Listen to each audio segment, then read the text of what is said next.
విశాఖలో ఇవాళ సారథ్యం పేరుతో భారీ బహిరంగ సభ నిర్వహించనుంది బీజేపీ. ఏపీలో పార్టీ సంస్థాగత బలోపేతం, ఓటు బ్యాంకు పెంచుకోవడమే లక్ష్యంగా జరగనున్న ఈ సభకు బీజేపీ జాతీయ అధ్యక్షుడు జేపీ నడ్డా హాజరవుతారు. నడ్డాకు రాత్రి విశాఖ ఎయిర్పోర్టులో ఘన స్వాగతం పలికారు ఏపీ బీజేపీ నేతలు. ఆంధ్రప్రదేశ్ రాజకీయాలపై బీజేపీ జాతీయ నాయకత్వం సీరియస్ గా దృష్టి సారించింది.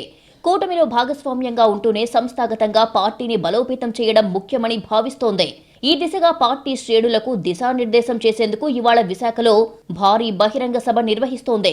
సారథ్యం పేరుతో సాయంత్రం రైల్వే న్యూ కాలనీ గ్రౌండ్ లో జరగనున్న సభకు బీజేపీ జాతీయ అధ్యక్షుడు నడ్డా ముఖ్య అతిథిగా హాజరు కానున్నారు. రాత్రి బీహార్ నుంచి విశాఖ చేరుకున్న నడ్డాకు ఎయిర్పోర్ట్లో రాష్ట్ర BJP chief Madhav, Anakapalli MP CM Ramesh, రాష్ట్ర బీజేపీ నేతలు ఘన స్వాగతం పలికారు. కేంద్రం రాష్ట్రంలో డబుల్ ఇంజిన్ సర్కార్ నడుపుతున్న ఎన్డీఏ సాధించిన విజయాలు, ఏపీకి ఇస్తున్న ప్రాధాన్యాన్ని ప్రధానంగా ప్రస్తావించనున్నారు బీజేపీ అగ్రనేతలు. మారుతున్న రాజకీయ పరిస్థితులకు అనుగుణంగా రాష్ట్ర పార్టీ నాయకత్వం అనుసరించాల్సిన వ్యూహాలను నడ్డా నిర్దేశించనున్నారు. ఆ దిశగా ప్రణాళికాబద్ధమైన కార్యాచరణను ప్రకటించే అవకాశముంది.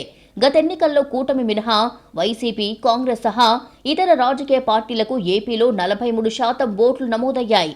ఏపీలో బలోపేతం కావాలంటే వైసీపీ, కాంగ్రెస్, ఇతర చిన్న పార్టీల ఓట్లను తమ వైపు తిప్పుకోవడం కీలకమని భావిస్తోంది బీజేపీ. ఆ దిశగానే సారథ్యం సభ జరగనుంది. స్థానిక సంస్థల ఎన్నికలకు పార్టీ క్యాడర్ను సమాయత్తం చేయడమే లక్ష్యంగా మార్గనిర్దేశం చేయనున్నారు జేపీ నడ్డా. పార్టీని ఆంధ్రప్రదేశ్ రాష్ట్రంలో కూడా దక్షిణాది రాష్ట్రాల్లో విస్తరించే కార్యక్రమంలో పార్టీ తనబలంగానే ఉంది. అదేవిధంగా ఆంధ్రప్రదేశ్లో కూడా సంస్థాగతంగా విస్తరించడానికి చేయాల్సిన పనుల్ని, కార్యాచరణని కూడా కార్యకర్తలకు మార్గనిర్దేశం చేయడం జరుగుతుంది. దాదాపు 43% వైఎస్ఆర్సీపీ కానీ, కాంగ్రెస్ కానీ, ఇతర చిన్న చిన్న పార్టీలకు కానీ 43% వచ్చిన నేపథ్యంలో ఆ శూన్యతలోకి భారతీయ జనతా పార్టీని వెళ్లేలాగా కార్యకర్తలను సమాయత్తం చేయడం కోసం సమావేశం నిర్వహించబడుతోంది. బీజేపీ రాష్ట్ర నాయకత్వం మారిన తర్వాత జరుగుతున్న తొలి బహిరంగ సభ కావడంతో భారీ ఏర్పాట్లు జరిగాయి.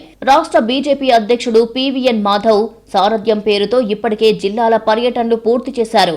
చాయ్ పే చర్చ, శోభాయాత్రల ద్వారా స్థానిక నాయకత్వాన్ని బలోపేతం చేయడం, ఎన్నికల సన్నద్ధత ప్రధానంగా టూర్లు తిరిగారు. ఈ షెడ్యూల్ కు ముగింపు సభగా సారథ్యంను విశాఖలో నిర్వహిస్తోంది. ఈ సభ ముగిశాక స్టేట్ ఆఫీస్ బేరర్స్ మీటింగ్ జరుగుతుంది. ఆఫీస్ బేరర్స్ మీటింగ్ చాలా కీలకమైనదని పార్టీ వర్గాలు చెబుతున్నాయి. మరోవైపు నడ్డా పర్యటనకు వ్యతిరేకంగా కమ్యూనిస్టు పార్టీలు ఆందోళన చేపట్టాయి. విశాఖ స్టీల్ ప్లాంట్ ప్రైవేటీకరణ రద్దు నిర్ణయాన్ని ప్రకటించాలని వామపక్ష నేతలు డిమాండ్ చేశారు.